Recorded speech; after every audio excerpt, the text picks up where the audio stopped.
Assalamualaikum warahmatullahi wabarakatuh. Saya Azura Rahmani dengan NIM 18116041100, kelas Anestesiologi B, kelompok B3, semester 4, Universitas Aisyah Yogyakarta. Jadi di sini saya ingin mempersembahkan satu video untuk memenuhi evaluasi perawatan endotracheal tube dengan dosen pembimbing atau dosen penggampunya Ibu Angelika. Selamat menonton. Sebelum saya masuk ke apa itu perawatan endotracheal tube, jadi di sini saya akan menjelaskan dulu apa itu intubasi endotracheal tube. Intubasi endotracheal tube itu adalah suatu cara untuk mematenkan jalan nafas pasien dengan cara memasukkan selang yang dibantu dengan laryngoskop. Di sini endotracheal tube sendiri dimasukkan untuk membantu kepatenan jalan nafas pasien dengan yang biasanya koma atau obstruksi jalan nafas. Dan untuk perawatan endotracheal tube sendiri yaitu adalah perawatan rutin yang membutuhkan posisi yang benar pada endotracheal tube sendiri atau selang ETT-nya itu, serta kehigienan dari ETT itu sendiri. Untuk organ-organ yang terlibat pada perawatan ETT ini yaitu yang pertama mulut, kedua orofaring, dan ketiga yaitu trakea. Untuk indikasinya sendiri, pasien yang terpasang endotracheal tube, dan kontraindikasinya yang pasien yang tidak kontraindikasi absolut terhadap pemasangan atau perawatan ETT ini sendiri. Prinsip dalam perawatan endotracheal tubes ini sendiri yaitu yang pertama, fiksasinya harus baik. Yang kedua, gunakan orofaring airway atau gudel untuk pasien yang tidak kooperatif. Ketiga, hati-hati pada waktu mengganti posisi pasien. Keempat, jaga kebersihan mulut dan hidung. Kelima, jaga potensi jalan nafas. Terus pantau tekanan balon atau cuff pada ETT. Terus yakinkan bahwa posisi konektor dalam kondisi baik, serta pipa endotracheal tube harus ditandai di ujung mulut atau hidung. Terus hal-hal yang harus dikaji sebelum melakukan tindakan ini, yang pertama, kaji tanda-tanda vital. Kedua, kaji adanya suara stridor pasien atau adanya sekret. Terus kaji sumber oksigen atau ventilator, kaji tekanan pada balon, kaji adanya lecet ataupun nekrosis pada mulut atau mukosa. Terakhir, kaji letak ET dari ronsen dada. Terus selanjutnya, diagnosa keperawatan yang mungkin muncul. Yang pertama, ketidakefektifan bersihan jalan nafas. Ya, karena di situ bisa terjadi adanya penumpukan lendir atau sekret itu sendiri. Makanya ketidakefektifan bersihan jalan nafas bisa menjadi diagnosa keperawatan yang mungkin muncul. Kedua, kerusakan ventilasi spontan. Ketiga, risiko infeksi. Ya betul, karena ETT yang sudah lama itu bisa meningkatkan risiko infeksi yang lebih tinggi. Makanya kita perlu mengganti atau melakukan perawatan endotracheal tube ini sendiri. Terus kerusakan integritas kulit, kerusakan pertukaran gas, kerusakan menelan, dan risiko aspirasi. Terus selanjutnya saya akan menjelaskan persiapan apa saja yang harus dilakukan sebelum melakukan perawatan endotracheal tube. Yaitu yang pertama, persiapan alat. Di sini yang harus disiapkan pertama adalah suction. Kenapa? Karena suction itu untuk mengeluarkan dulu lendir atau sekret yang ada di dalam tubuh pasien yang mengganggu pernapasan pasien. Kedua, mangkok steril. Ketiga, kateter penghisap dengan ukuran sesuai. Keempat, handuk, perlak untuk pasien.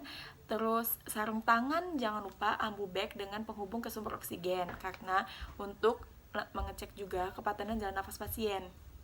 Plester untuk fiksasi, terus gunting, terus hidrogen peroksida, dan juga sikat pembersih jalan dan mulut.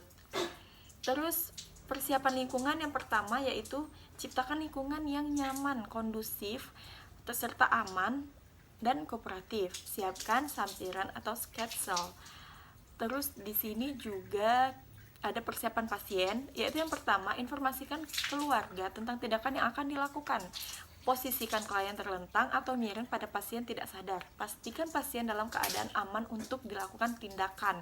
Di sini kita akan menjelaskan tujuan, prosedur, serta waktu yang kita butuhkan untuk melakukan perawatan ETT ini kepada keluarga pasien.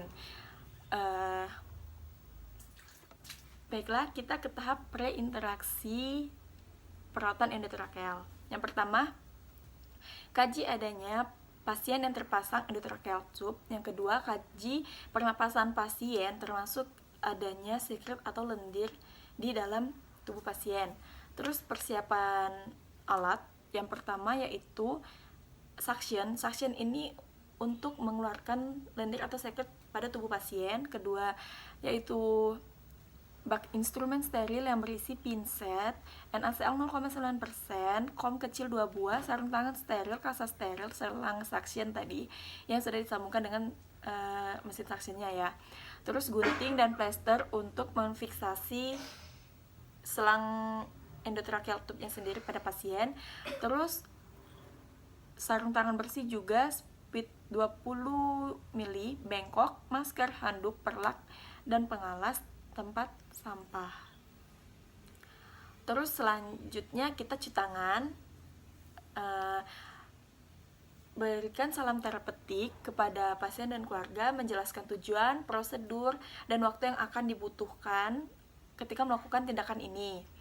Terus menjaga privasi pasien dan jangan lupa berdoa. Baiklah, kita ke tahap kerjanya, yaitu yang pertama, letakkan semua alat dan apa aja yang kita butuhin ke dekat pasien, jadi lebih mudah kita untuk melakukan tindakan. Terus yang selanjutnya, kita posisiin pasien, bisa semi Fowler ataupun supinasi. Selanjutnya kita pasang perlak dan handuk ke pasien. Terus bengkok didekatkan dengan benar, hubungkan selang suction, bak instrumen dibuka, terus tuangkan NaCl, kemudian ambil kasa steril dengan menggunakan kolentang, masukkan ke dalam bak instrumen steril tadi kan. Terus sarung tangan bersih dipakai dengan benar. Selanjutnya lakukan suction dan opal lama dilepaskan. Plester lama dilepaskan, posisi ET dipertahankan dengan tangan kiri. Jadi yang bekerja tangan kanan, tangan kiri kita cuman kayak nahan ke posisi dari selang ETT-nya sendiri.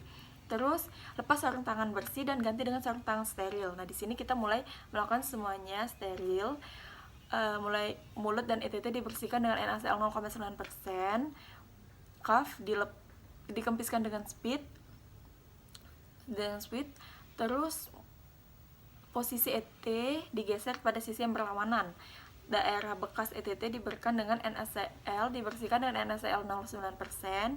Cuff diisi kembali dengan udara 10-20 ml atau sampai tak terdengar tanda kebocoran. Terus suara paru kanan dan kiri didengarkan harus sama. Terus ETT difiksasi kembali dengan plester. Pasang jalan udara oral atau OPA. Terus observasi vital sign pasien, merapikan alat, mengatur kembali posisi pasien dan handrail pasien, melepas handscoon, kemudian cuci tangan. Dan tahap evaluasi yang harus dievaluasi, pertama kepatenan jalan napas pasien, kedua evaluasi respon pasien, ketiga rencana tindak lanjut dan salam terapeutik, dan tahap dokumentasi dengan menggunakan SOAP. Baiklah, sekian dari saya video untuk memenuhi evaluasi perawatan endotracheal tube. Semoga membantu dan terima kasih sudah menonton.